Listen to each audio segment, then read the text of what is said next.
नमस्कार, आप देख रहे हैं यूनिज लाइफ इंडिया बिहार। बिहार से लेकर दिल्ली तक हर राज्य और हर देश दुनिया की खबर आपके मोबाइल पर। हमारी चैनल को सब्सक्राइब करें, ज्यादा से ज्यादा शेयर करें। आपकी गांव की खबर, आपके आसपास की खबरों को लेकर। नमस्कार, आप देख रहे हैं यूनिज लाइफ इंडिया क्राइम चैनल, साथ में राजनीतिक और सामाजिक खबरों के साथ। यह चैनल आप सभी के मोबाइलों पर लेकर आती है। के मन में ठानी है कुछ भी हो मतदान करेंगे, हम भारत के वासी हैं, सोच समझ सरकार चुनेंगे।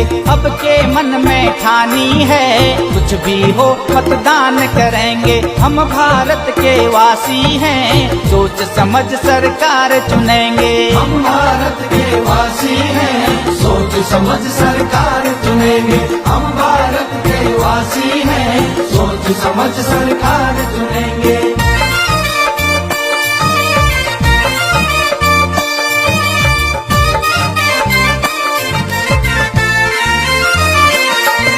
वृद्ध हो चाहे युवा कोई, बूथ तलक सब जाएंगे, चुप चुप देकर वोट वहाँ पर उंगली। कमीशन ने कहा है कि जो सर्वे हो रहा है उससे पता चला है कि बहुत सारे नेपाली, म्यांमार के और बांग्लादेशी लोग हैं, सबका नाम कटेगा। ऐसा है, इलेक्शन कमीशन ने रिवीजन की प्रक्रिया शुरू की है। अगर वो बता रहे हैं कि इसमें नेपाली, बांग्लादेशी हैं, तो ये बड़े चिंता की बात है, क्योंकि इसी इलेक्टोरल रोल से अभी 1-1.5 साल पहले पार्लियामेंट का चुनाव हुआ है।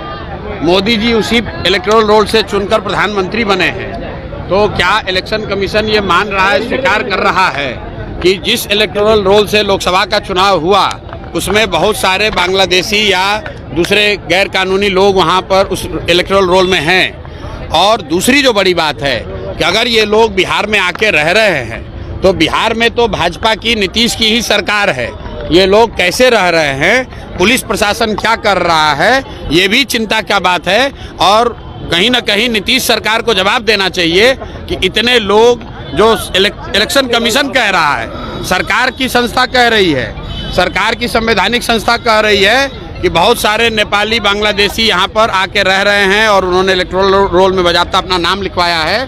तो नीतीश सरकार को जवाब देना चाहिए कि ऐसे लोगों को बिहार में आकर रहने का, यहाँ की सुविधाओं का फायदा उठाने का, यहाँ वोट देने का अधिकार उनकी सरकार के रहते कैसे संभव हो पाया है। तेजस्वी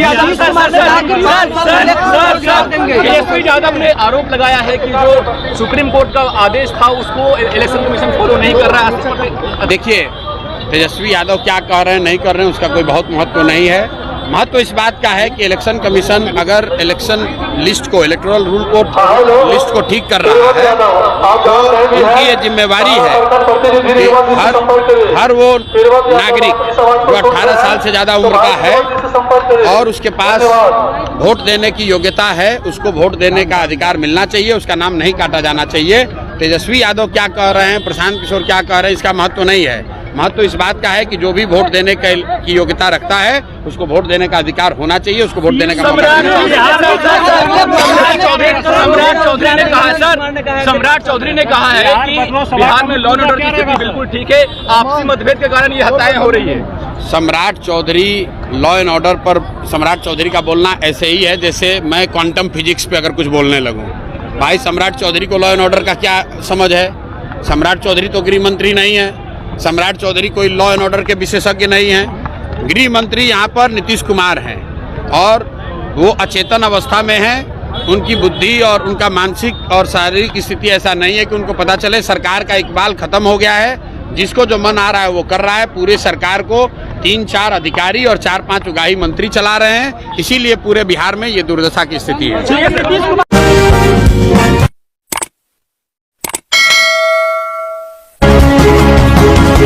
मेरे साथ बस इतना ही। बाकी की तमाम खबरों के लिए देखते रहिए यू न्यूज़।